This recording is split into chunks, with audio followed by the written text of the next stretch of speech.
Hello friends. आज हम लोग क्लास 12 के चैप्टर 8 इलेक्ट्रोमैग्नेटिक वेव्स के टॉपिक डिस्प्लेसमेंट करंट को पढ़ेंगे। तो अभी तक हम लोग ने जो इस पे पढ़ा है वो ये पढ़ा है कि किस तरीके से यहाँ पर हमें इनकंसिस्टेंसी मिली एम्पियर सर्कुलर लॉ में, जिसमें कि जब हमने इस पी पॉइंट पर एक ओपन सरफेस इस जगह पर कंसीडर किया। कहां पर? इस जगह पर कंसीडर किया, इधर। तो हमें मैग्नेटिक फील्ड का एक्सप्रेशन ये मिला। और जब हमने इसी पी पॉइंट पर मैग्नेटिक फील्ड निकालने की कोशिश करी और कंसीडर करी एक ओपन सरफेस इस तरीके की, ठीक है, इस तरीके की ओपन सरफेस कंसीडर करी, तो ये देखा कि अगर हम लोग एम्पियर सर्कुलर लॉ को अप्लाई करते हैं तो जो करंट का एक्सप्रेशन है यहाँ पर वो मौजूद ही नहीं है। क्योंकि देखो, इस जगह पर जो ओपन सरफेस है वो कंप्लीटली ओपन है, क्योंकि ये एक एज अ पॉट है। ठीक है, तो जो इंक पॉट जैसा होता है उस तरीके का, तो यह घड़ा है। घड़े का ऊपर वाला हिस्सा तो ओपन होता है ना सर, बंद तो नीचे से होता है। ठीक है, तो यहां पर करंट किसी सरफेस को पंक्चर नहीं कर रहा हो जब तक एम्पियर सर्कुलर लॉ में जो करंट है वो हमारा किसी ओपन सरफेस को पंक्चर नहीं करता, तो उसको हम लोग म्यू नॉट के साथ मल्टीप्लाई करके नहीं लिखते हैं। तो जब हम लोग ने थोड़ा सा ओपन सरफेस को चेंज किया और इसी पी पॉइंट पर ही मैग्नेटिक फील्ड निकालने की कोशिश करी, तो ये देखा कि यहाँ पर हम लोग के पास म्यू नॉट के साथ मल्टीप्लाई करने के लिए जीरो मिल रहा है, जिससे कि जो ये मैग्नेटिक फील्ड इस पी पॉइंट पर निकल कर आ रही थी, थोड़ा सा सरफेस को बस चेंज करने से यहाँ पर जो इस पी पॉइंट पर मैग्नेटिक फील्ड निकल कर आ रही है उसका एक्सप्रेशन क्या हो जा रहा है? चेंज हो जा रहा है, जीरो हो जा रहा है, कि मैग्नेटिक फील्ड वहां पर है ही नहीं। यानी कि अब देखो, वहां पर मैग्नेटिक फील्ड तो होगी, गलती किस पे है? गलती है एम्पियर सर्कुलर लॉ पर। तो इसी चीज को उन्होंने क्या सही किया, कैसे रीजन दिया उन्होंने, जो मैक्सवेल्स थे उन्होंने ये कहा कि जैसे यहाँ पर एक करंट हमारा मैग्नेटिक फील्ड को जनरेट कर रहा है, उसी तरीके से ये जो इलेक्ट्रिक फील्ड जो इस हमारे ओपन सरफेस को पंक्चर कर रही हैं, ये चेंजिंग इलेक्ट्रिक फील्ड जन्म दे रही होंगी मैग्नेटिक फील्ड को इस पी पॉइंट पर। ओके, तो इसी को अप्लाई करने के लिए उन्होंने क्या किया, यहाँ पर इस तरीके से कंसीडर किया कि ये हमारा क्योंकि कैपेसिटर है, तो इस कैपेसिटर के अंदर यहाँ पर जो इलेक्ट्रिक फील्ड होगी वो इतनी होगी, जिसको कि हम लोग चैप्टर सेकंड में पढ़ कर आए हैं, E is equal to sigma by epsilon naught होती है। फिर ये देखा कि अब यहाँ पर जो चार्जेस हैं वो कैसे हैं, क्योंकि ये टाइम वेरिंग करंट की वजह से है, तो उसको लिखा जा सकता है क्यू टी बाई ए, या इस सिग्मा को क्यू टी बाई ए लिखा जा सकता है। ओके, इस सिग्मा को क्यू टी बाई ए लिखा जा सकता है, क्यू टी क्योंकि आई टी हमारा क्या है, ये टाइम वेरिंग करंट को रिप्रेजेंट कर रहा है।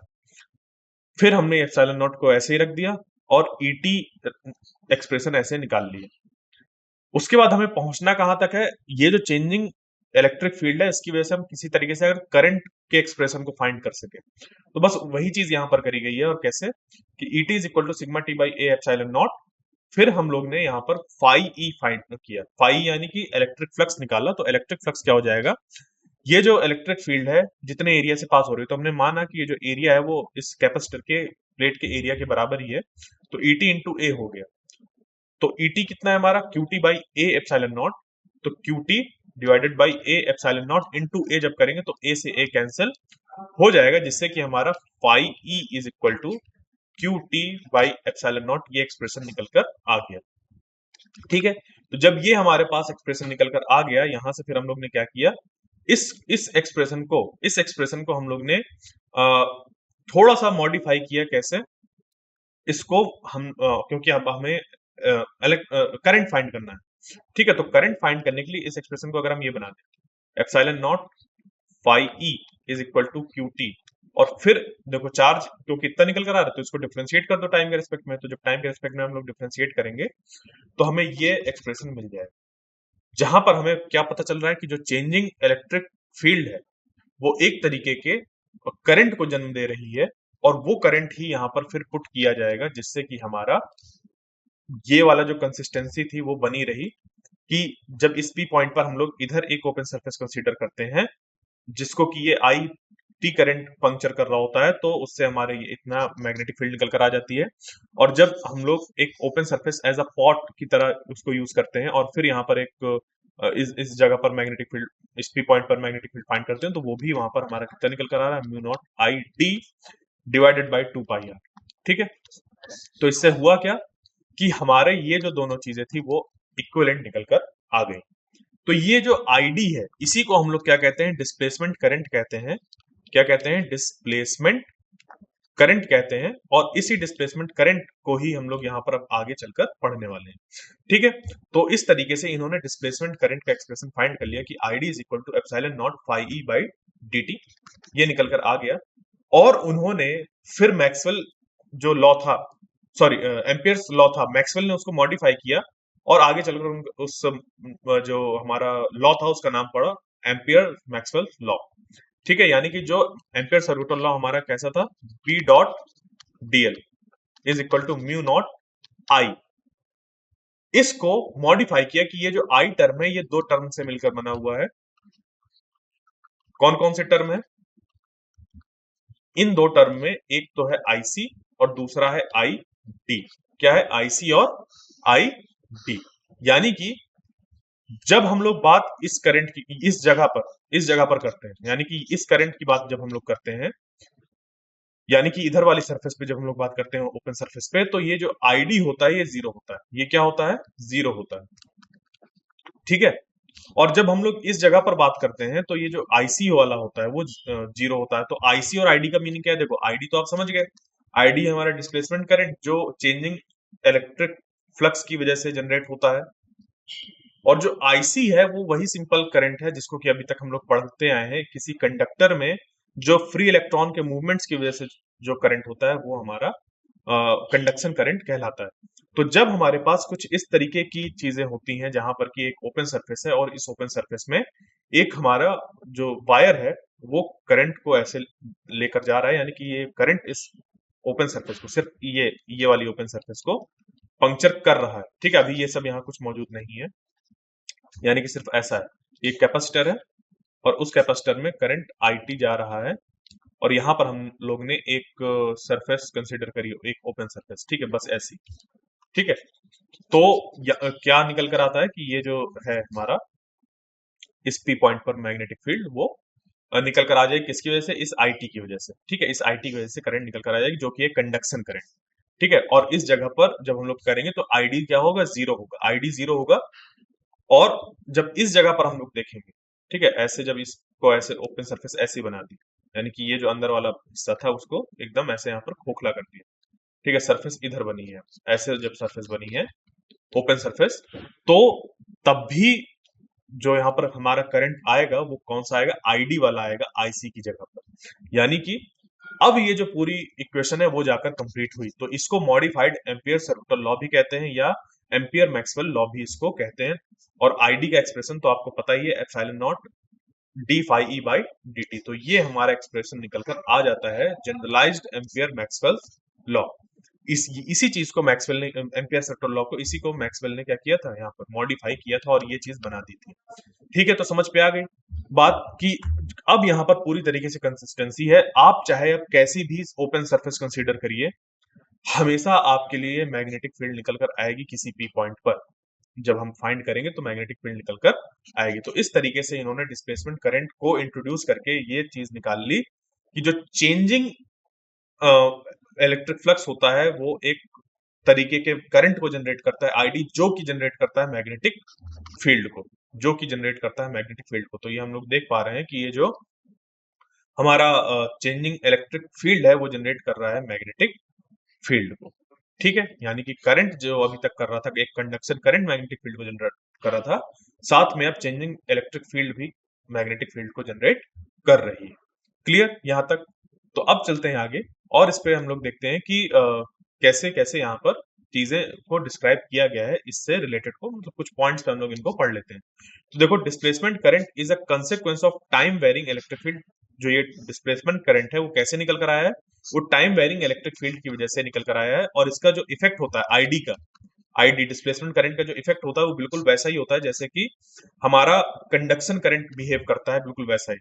तो आईडी जो है वो क्या है, वो एक तरीके का करंट है जो चेंजिंग इलेक्ट्रिक फ्लक्स, मैग्नेटिक नहीं, electric flux, changing electric flux की वजह से ये निकल रहा है। और ये इसका बिहेवियर बिल्कुल कंडक्शन करंट की तरह ही होता है। ठीक है, तो यहां से ये चीजें निकल कर आई। तो अब देखिए यहाँ पर अगर हम लोग symmetry between electricity and magnetism देखें, जिसकी बात मैंने अपने पिछले लेक्चर में करी थी कि इलेक्ट्रिसिटी और मैग्नेटिज्म दो अलग चीजें नहीं है, एक साथ है। ठीक है, और अगर आप आगे हायर स्टडीज में जाते हैं और वहां पर स्पेशल थ्योरी ऑफ रिलेटिविटी को पढ़ेंगे, तो वहां एक और बात निकल कर आती है कि मैग्नेटिक फील्ड जैसा कुछ होता ही नहीं। वो इलेक्ट्रिक फील्ड को ही हम लोग दूसरे नजरिए से देख रहे होते हैं, इस वजह से उसका बिहेवियर अलग दिखता है हमें। ठीक है, इस बात को आप एज अ साइड नोट अपने पास रख सकते हैं कि अभी आप नहीं बोलेंगे किसी से, अपने लेवल पर किसी से नहीं बोलेंगे, क्योंकि आप अभी 12th में हैं, आप किसी से नहीं बोलेंगे कि जो मैग्नेटिक फील्ड है वो होती नहीं है, क्योंकि वो समझ ही नहीं पाएगा, उसकी अभी तक समझ वहां तक पहुंची ही नहीं है। ठीक है, तो मैग्नेटिक फील्ड जो है हमारी जो दिखती है वो भी एक तरीके की इलेक्ट्रिक फील्ड ही है, बस देखने का नजरिया हमारा डिफरेंट होता है, जिसकी वजह से वो एक अलग तरीके की एंटिटी हमें समझ पे आती है। एंटिटी यानी कि एक नए तरीके की कोई चीज समझ पे आती है, जिससे कि हम लोग कहते हैं कि मैग्नेटिक फील्ड अलग है, इलेक्ट्रिक फील्ड अलग है, ये सब बट सब वो एक ही चीज है। ठीक है, तो यहां से क्या हुआ कि फैराडेज लॉ में हम लोगों ने देखा कि चेंजिंग मैग्नेटिक फील्ड जनरेट करती है इलेक्ट्रिक फील्ड को। ठीक है, तो मैंने ये जो वाली जो चीज बताई इसको आपको साइड नोट रखना है, अभी जो भी आप पढ़ रहे हैं उससे आपको मिक्स नहीं करना है, क्योंकि अभी मिक्स आपने कर दिया तो सब गड़बड़ हो जाएगा। ठीक है, तो इसको आप साइड में ही रखिए, बस आपके क्यूरियोसिटी को बढ़ाने के लिए मैं ऐसा बता रहा हूँ। तो फैराडेज लॉ जो होता है वो बताता है कि चेंजिंग मैग्नेटिक फील्ड जनरेट करता है इलेक्ट्रिक फील्ड को, और एम्पियर्स मैक्सवेल्स लॉ से हमें ये निकल कर आया कि चेंजिंग इलेक्ट्रिक फील्ड प्रोड्यूस करती है मैग्नेटिक फील्ड को। तो जो मैंने शुरुआत में कहा था पिछले लेक्चर में कि जो चेंजिंग मैग्नेटिक फील्ड है, चेंजिंग मैग्नेटिक फील्ड वो जनरेट कर रही है इलेक्ट्रिक फील्ड को, और जो चेंजिंग इलेक्ट्रिक फील्ड है वो जनरेट कर रही है मैग्नेटिक फील्ड को। ठीक है, तो इस तरीके से यहाँ पर हमें सिमेट्री देखने को मिल रही है। ओके, तो अब आ जाते हैं हम लोग मैक्सवेल के 4 जो इक्वेशंस है वो कौन कौन सी है। तो देखो, जो पहली इक्वेशन है वो हमारी वही गॉस लॉ है। ठीक है, गॉसेस लॉ फॉर इलेक्ट्रिसिटी जो था हमारा, उसी को ही हम लोग मैक्सवेल्स का फर्स्ट लॉ कहते हैं। ठीक है, मैक्सवेल ने 4 इक्वेशंस प्रपोज करी, और इन्हीं 4 इक्वेशन से ही हर एक चीज को, जो इलेक्ट्रोमैग्नेटिज्म में जो भी चीजें हैं उनको एक्सप्लेन किया मैक्सवेल ने। तो जो पहली इक्वेशन थी उनकी, वो ये गॉसेस लॉ वाली ही इक्वेशन थी, और इसको तो आपने बहुत अच्छे तरीके से पढ़ा है। E dot D is equal to Q by epsilon naught, यानी कि मान लीजिए कि कहीं पर ऐसे चार्जेस हैं या सिस्टम ऑफ चार्जेस हैं, और इसके चारों तरफ हमने एक गॉसियन सरफेस ड्रॉ करी। तो इस गॉसियन सरफेस से पास होने वाला जो टोटल फ्लक्स होता है, इस गॉसियन सरफेस से पास होने वाला जो टोटल फ्लक्स होता है वो कितना होता है, इस गॉसियन सरफेस के अंदर मौजूद चार्ज को जब हम एप्सिलॉन नॉट से डिवाइड करते हैं उसके बराबर। तो ये है गॉसेस लॉ, जो कि यहाँ पर हमें ये भी बताता है कि इलेक्ट्रिसिटी में मोनोपोल एग्जिस्ट करता है। मोनोपोल एग्जिस्ट करता है। मोनोपोल एग्जिस्ट का मीनिंग क्या है कि किसी जगह पर पॉजिटिव चार्ज हो सकते हैं या निगेटिव चार्ज हो सकता है। ठीक है, दोनों अलग अलग वैल्यू यहाँ पर मौजूद हो सकती है। ओके, तो गॉसेस लॉ फॉर इलेक्ट्रिसिटी में हमें ये पता चला कि जो मोनोपोल होता है वो एग्जिस्ट करता है। क्यों ऐसा मैं बोल रहा हूँ, क्योंकि अगला जो पॉइंट है गॉसेस लॉ फॉर मैग्नेटिज्म, जो कि मैक्सवेल की दूसरी इक्वेशन के रूप में होती है। मैक्सवेल की सेकंड इक्वेशन है ये, और मैक्सवेल की फर्स्ट इक्वेशन है। गॉसेस लॉ को ही हम लोग मैक्सवेल की फर्स्ट इक्वेशन कहते हैं, और गॉसेस लॉ फॉर मैग्नेटिज्म ये मैक्सवेल की दूसरी इक्वेशन है। तो बी डॉट डी ए, देखो बी डॉट डी ए यानी कि हमने गॉसेस लॉ को लगाया मैग्नेटिज्म के लिए। तो मान लीजिए यहाँ पर एक मैग्नेट है, यहाँ पर क्या मौजूद है, एक मैग्नेट मौजूद है। तो ये जो मैग्नेट होगा, इस मैग्नेट के अंदर नॉर्थ पोल और साउथ पोल इस तरीके से मौजूद होंगे। तो ये जो नॉर्थ पोल और साउथ पोल है, कभी भी आप इनको सेपरेट नहीं कर पाएंगे। अगर आप सोचेंगे कि मैं इनको काट के अलग कर दूं कुछ इस तरीके से, तो यहाँ पर फिर से नॉर्थ और साउथ इस तरीके से जनरेट हो जाएंगे। ठीक है, तो यहाँ पर अब दो दो डाइपोल हो गए, यानी कि एक डाइपोल ये और दूसरा डाइपोल ये, यानी कि मैग्नेटिज्म में कभी भी मोनोपोल एक्सिस्ट नहीं करता, उस पे हमेशा क्या मौजूद होता है, नॉर्थ और साउथ साथ में। तो जिसकी वजह से जब हम लोग यहाँ पर गॉसेस लॉ लगाएंगे तो देखेंगे क्या कि जितना फ्लक्स इसकी वजह से निकल रहा है इस सरफेस को पंक्चर करते हुए बाहर, उतना ही फ्लक्स एंटर कर रहा है इस साउथ पोल की वजह से। ठीक है, और ये एक कंप्लीट लूप फॉर्म करता है, यानी कि जो नेट फ्लक्स है इस सरफेस से, इस गॉसियन सरफेस से, वो कितना हो जाएगा, जीरो। जो नेट फ्लक्स यहाँ पर होगा वो कितना हो जाएगा, जीरो। तो यहां से गॉसेस लॉ फॉर मैग्नेटिज्म निकल कर आ गया कि closed integral of B dot D A is equal to zero. और यहां से ये है कि हमारा monopole monopole does not exist. ठीक है, क्यों ऐसा? क्योंकि अगर यहाँ पर मोनोपोल होता तो इस जगह पर हमारा नॉर्थ या साउथ की वजह से जो भी वैल्यू होती वो पुट कर दी जाती, बट क्योंकि हमेशा नॉर्थ और साउथ एक साथ मौजूद होते हैं तो जितना फ्लक्स निकलता है उतना ही फ्लक्स इस पे एंटर करता है, जिसकी वजह से यहाँ पर जो नेट फ्लक्स है इस गॉसियन सरफेस से वो कितना हो जाता है? जीरो हो जाता है। तो monopole does not exist. Monopole does not exist, ये ध्यान दीजिएगा, does not exist. Monopole does not exist in case of magnetism. Magnetism के केस में मोनोपोल एग्जिस्ट नहीं करता। Monopole does not exist. यहां तक क्लियर? अब आता है तीसरा इक्वेशन जिसको कि हम Faraday's law of electromagnetic induction कहते हैं, और ये मैक्सवेल का तीसरा नियम है।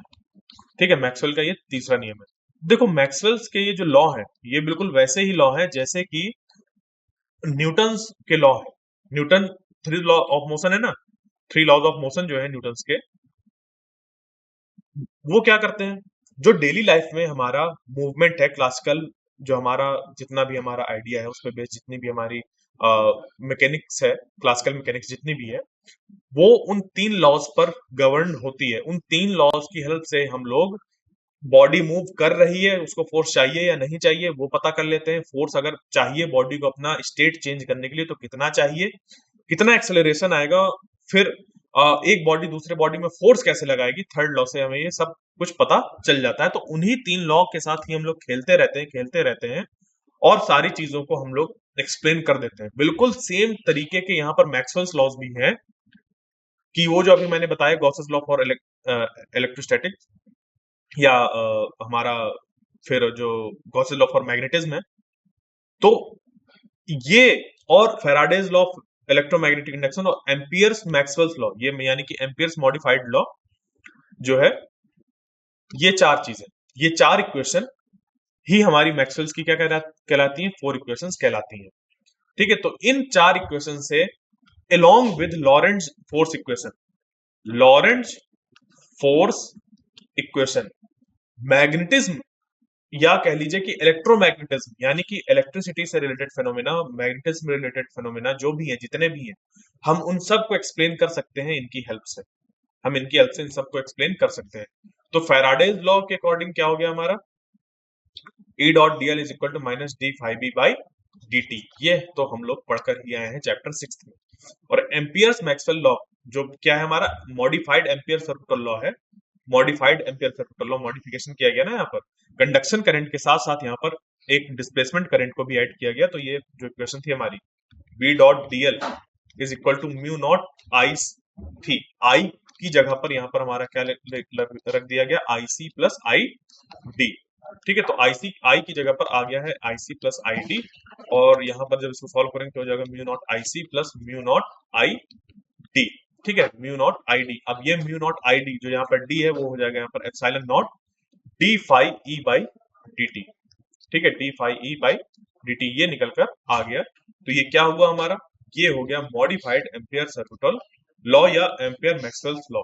तो ये चार जो लॉ है, गॉसेस लॉ फॉर इलेक्ट्रिसिटी, फिर हमारा गॉसेस लॉ फॉर मैग्नेटिज्म, फिर Faraday's law of electromagnetic induction तीसरा, और ये एम्पियर्स मैक्सवेल्स लॉ चौथा। ये चार चीजें और लॉरेंट्ज फोर्स इक्वेशन यानी कि F is equal to Q E plus Q B cross B, इनकी हेल्प से हम हर तरीके के फिनोमेना को जो इलेक्ट्रोमैग्नेटिज्म में मौजूद है उनको एक्सप्लेन किया जा सकता है। क्लियर? समझ पे आई बात? ठीक है, तो ये सारी चीजें होती हैं। अब यहाँ पर अगर हम लोग बात करें कि इसकी जो हमारा डिस्प्लेसमेंट करंट का जो हमारा मॉडिफिकेशन के बाद ये टर्म आता है, तो जब हम लोग इनको अप्लाई करते हैं, कैसे अप्लाई करते हैं इसको मैं पहले भी अभी बता चुका हूँ कि ये क्या करते हैं, जैसे ये हमारे पास एक करंट है और इस जगह पर जैसे मान लीजिए कि इस जगह पर हमारा करंट फ्लो नहीं हो रहा है, तो इधर तो करंट है। तो जब इसकी हेल्प से हम लोग मैग्नेटिक फील्ड फाइंड करने की कोशिश करेंगे, मान लीजिए इस जगह पर हमें मैग्नेटिक फील्ड फाइंड करनी है इस पी पॉइंट पर, तो क्या करेंगे? देखो एक ओपन सरफेस ऐसे कंसीडर करेंगे, तो ये ओपन सरफेस किससे पास हो रही, इस ओपन सरफेस से क्या इसको पंक्चर करते हुए कौन जा रहा है? ये आईटी करंट जा रहा है। तो यहाँ पर हम लोग के लिए जो ये कंडक्शन करंट है वो बिहेव करेगा as a source of magnetic field. और अगर इसी चीज को हम लोग अंदर लगाते हैं, अगर इसी चीज को हम लोग क्या करते हैं अंदर यहाँ पर अप्लाई करते हैं और इस जगह पर मैग्नेटिक फील्ड फाइंड करने की कोशिश करते हैं, तो होगा क्या कि यहाँ पर जो मैग्नेटिक फील्ड जब हम लोग लगाएंगे, मतलब मैग्नेटिक फील्ड फाइंड करेंगे ऐसी ओपन सरफेस को कंसीडर करके, तो यहाँ पर हमें आईडी का आईडी की हेल्प लेनी पड़ेगी, क्योंकि आईडी की वजह से यहाँ पर मैग्नेटिक फील्ड होगी। ठीक है, तो इस जगह पर अंदर जो है आईसी की वैल्यू वो है 0, और यहाँ पर इसकी वैल्यू है epsilon naught D phi E by D T. और इधर यहाँ पर जो हमारे आईडी की वैल्यू है वो कितनी है, ये जो आईसी की वैल्यू है यहाँ पर कितनी है, ये आईटी है, और जो इस जगह पर आईडी की वैल्यू है वो कितनी है, वो 0 है। वो कितनी है, 0 है आईडी की वैल्यू। ठीक है, क्लियर, बात समझ पे आई। तो ये चीजें हमारी यहाँ पर हमें यूज करनी होती हैं, मैक्सवेल ये जो एम्पियर मैक्सवेल लॉ है उसको यूज करते वक्त।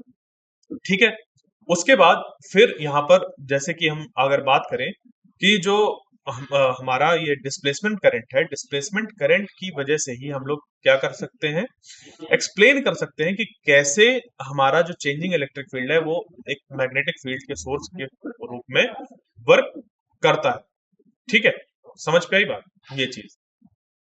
तो अब यहां से हमें आगे बढ़ना है और चलते हैं इलेक्ट्रोमैग्नेटिक वेव्स की तरफ, कि किस तरीके से जो हमारी ये एक अ, अभी तक हम लोग ने जो चीजें पढ़ी हैं वो कैसे इलेक्ट्रोमैग्नेटिक वेव्स को जनरेट करती हैं। ठीक है, तो देखो जो इलेक्ट्रोमैग्नेटिक वेव्स का सोर्स है वो क्या होता है, तो सोर्सेज ऑफ इलेक्ट्रोमैग्नेटिक वेव्स जो है वो है एक्सेलरेटिंग चार्ज। ठीक है, तो एक्सेलरेटिंग चार्ज के साथ होता क्या है, देखो इस बात को मैं पहले भी कई बार कह चुका हूं कि जो चार्जेस रखे हुए होते हैं, जो चार्जेस रखे हुए होते हैं वो प्रोड्यूस करते हैं इलेक्ट्रिक फील्ड। क्या प्रोड्यूस करते हैं, इलेक्ट्रिक फील्ड। ठीक है, क्यू इन रेस्ट, जो क्यू इन रेस्ट होते हैं वो प्रोड्यूस करते हैं इलेक्ट्रिक फील्ड।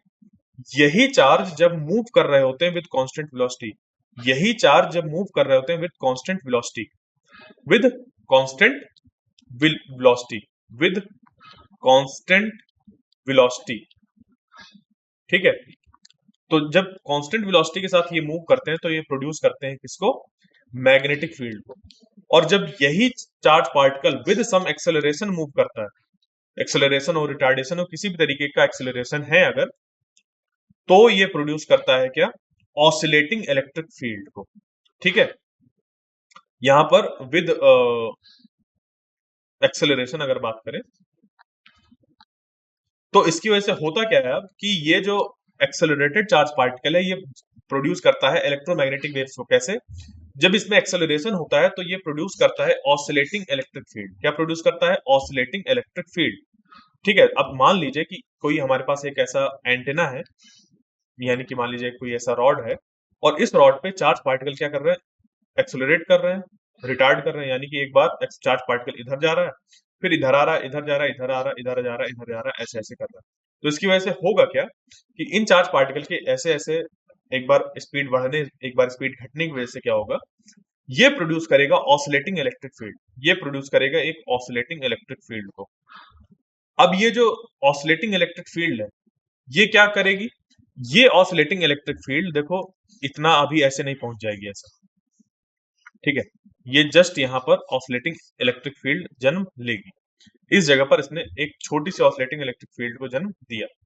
तो जैसे ही ऑसिलेटिंग इलेक्ट्रिक फील्ड को जन्म दिया तो ये जो ऑसिलेटिंग इलेक्ट्रिक फील्ड है, ये ऑसिलेटिंग इलेक्ट्रिक फील्ड क्या है, एक तरीके की चेंजिंग इलेक्ट्रिक फील्ड है, time varying magnetic time varying electric field है।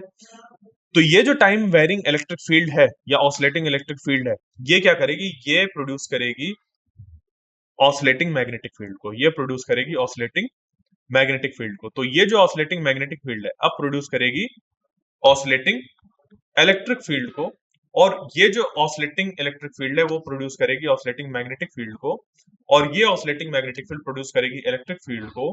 और इस तरीके से ये एक दूसरे को प्रोड्यूस करते हुए आगे मूव करते रहते हैं। ठीक है, ये एक दूसरे को प्रोड्यूस करते हुए आगे मूव करते जाते हैं। समझ पे आई बात, इस तरीके से ये एक दूसरे को प्रोड्यूस करते हुए आगे मूव करते जाते हैं। क्लियर, समझ पे आई बातें, किस तरीके से यहाँ पर हमें चीजें ये मिल रही हैं। ओके, किस तरीके से ये इलेक्ट्रिक फील्ड और मैग्नेटिक फील्ड जो कि ऑसिलेट कर रही हैं समय के साथ, वो एक दूसरे को जन्म देती हैं और इस तरीके से जो इलेक्ट्रोमैग्नेटिक वेव्स है वो जनरेट होती हैं। और यही रीजन है कि इलेक्ट्रोमैग्नेटिक वेव्स को किसी भी तरीके की मीडियम की भी रिक्वायरमेंट नहीं होती है स्पेस में ट्रेवल करने के लिए। ठीक है, समझे? मैं एक बार फिर बता देता हूँ कि एक्सेलरेटिंग चार्ज पार्टिकल कैसे यहाँ पर प्रोड्यूस कर रहे हैं। तो देखो, चार्ज पार्टिकल ऑसिलेट कर रहा है, वही हमारे पास एरियल है, यानी कि जैसे एंटेना है, एंटेना में चार्ज पार्टिकल हम लोग क्या कर रहे हैं, एक्सेलरेट करा रहे हैं। तो उन एक्सेलरेशन की वजह से एक ऑसिलेटिंग इलेक्ट्रिक फील्ड जनरेट होगी। अब ये जो ऑसिलेटिंग इलेक्ट्रिक फील्ड है वो एक ऑसिलेटिंग मैग्नेटिक फील्ड को जनरेट करेगी, जो कि परपेंडिकुलर होगी इस इलेक्ट्रिक फील्ड की डायरेक्शन से। देखो, मैं दोबारा जरूर बता रहा हूं, बट इसपे मैं एक्स्ट्रा ऐड करके बताऊंगा। ठीक है, तो ध्यान दीजिएगा, ऐसा इसको मिस मत करिएगा। यहाँ पर अब जो एक ऑसिलेटिंग इलेक्ट्रिक फील्ड है वो एक ऑसिलेटिंग मैग्नेटिक फील्ड को जनरेट करेगा। और ये ऑसिलेटिंग मैग्नेटिक फील्ड कैसी होगी? ये होगी perpendicular to the electric field, perpendicular to the electric field. ठीक है, और ये जो चेंजिंग ऑसिलेटिंग मैग्नेटिक फील्ड है, ये ऑसिलेटिंग मैग्नेटिक फील्ड प्रोड्यूस करेगी किसको?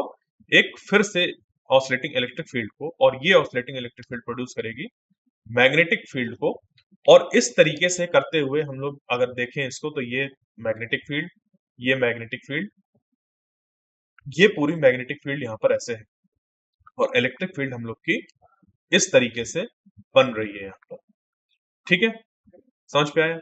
तो यही प्रोसेस होता है जब जैसे कि सन से अर्थ तक लाइट आ रही है, बीच में तो वैक्यूम है। क्यों आ पा रही है? क्योंकि यहाँ पर जो हमारी वेव्स जनरेट हुई, उनकी वजह से हुआ क्या कि यहाँ जो लाइट वेव्स हैं, लाइट वेव्स जनरेट हुई, अब वो क्या करती हैं, जो इलेक्ट्रिक और मैग्नेटिक फील्ड प्रोड्यूस हुई हैं, वो एक दूसरे को जनरेट करती हुई आगे बढ़ती हैं, एक दूसरे को जनरेट करते हुए आगे बढ़ती हैं, और एक दूसरे को जनरेट करते हुए जब आगे बढ़ती हैं, तो इनका ये वाला जो डायरेक्शन होता है वो क्या कहलाता है? डायरेक्शन ऑफ प्रोपोगेशन कहलाता है। और यहां से फिर हम ये देखते हैं कि क्योंकि ये ऑसिलेट कर रही है, क्योंकि ये ऑसिलेट कर रही है, तो इनके ऑसिलेशन की वजह से इनमें कुछ फ्रीक्वेंसी भी होगी। ठीक है, समझ पे आई बात? तो देखो, ये जो चेंजिंग इलेक्ट्रिक फील्ड और चेंजिंग मैग्नेटिक फील्ड, या कह लीजिए कि ऑसिलेटिंग इलेक्ट्रिक फील्ड और ऑसिलेटिंग मैग्नेटिक फील्ड है, ये एक दूसरे को अपने आप को बनाते हुए आगे बढ़ती हैं, जिस वजह से वैक्यूम में इलेक्ट्रोमैग्नेटिक वेव्स ट्रेवल कर लेती हैं, उनको किसी भी मीडियम की जरूरत नहीं होती है। तो ये चीज कहां से निकल कर आई, यानी कि कैसे पता चला? ये तो नेचर में होता ही था हमेशा से, बट पता कैसे चला कि ऐसा होता है? जब मैक्सवेल ने ये प्रिडिक्शन किया कि changing electric field magnetic field को जन्म दे सकती हैं, और ये इन्होंने यहां से निकाला था डिस्प्लेसमेंट करंट को फाइंड करके। ठीक है, इस तरीके से, और ये मैग्नेटिक फील्ड का यहाँ पर सोर्स था B.dl। ठीक है, ये चीज बात समझ पे आई? तो यहीं से आगे ये बात क्लियर हुई कि किस तरीके से वो वैक्यूम में ट्रेवल करती है। ठीक है, तो अब क्योंकि ये वेव है, ऑसिलेट कर रही है, तो इसके पास फ्रीक्वेंसी होगी, तो फ्रीक्वेंसी ऑफ इलेक्ट्रोमैग्नेटिक वेव जो होती है वो इक्वल होती है frequency of oscillation of the charge.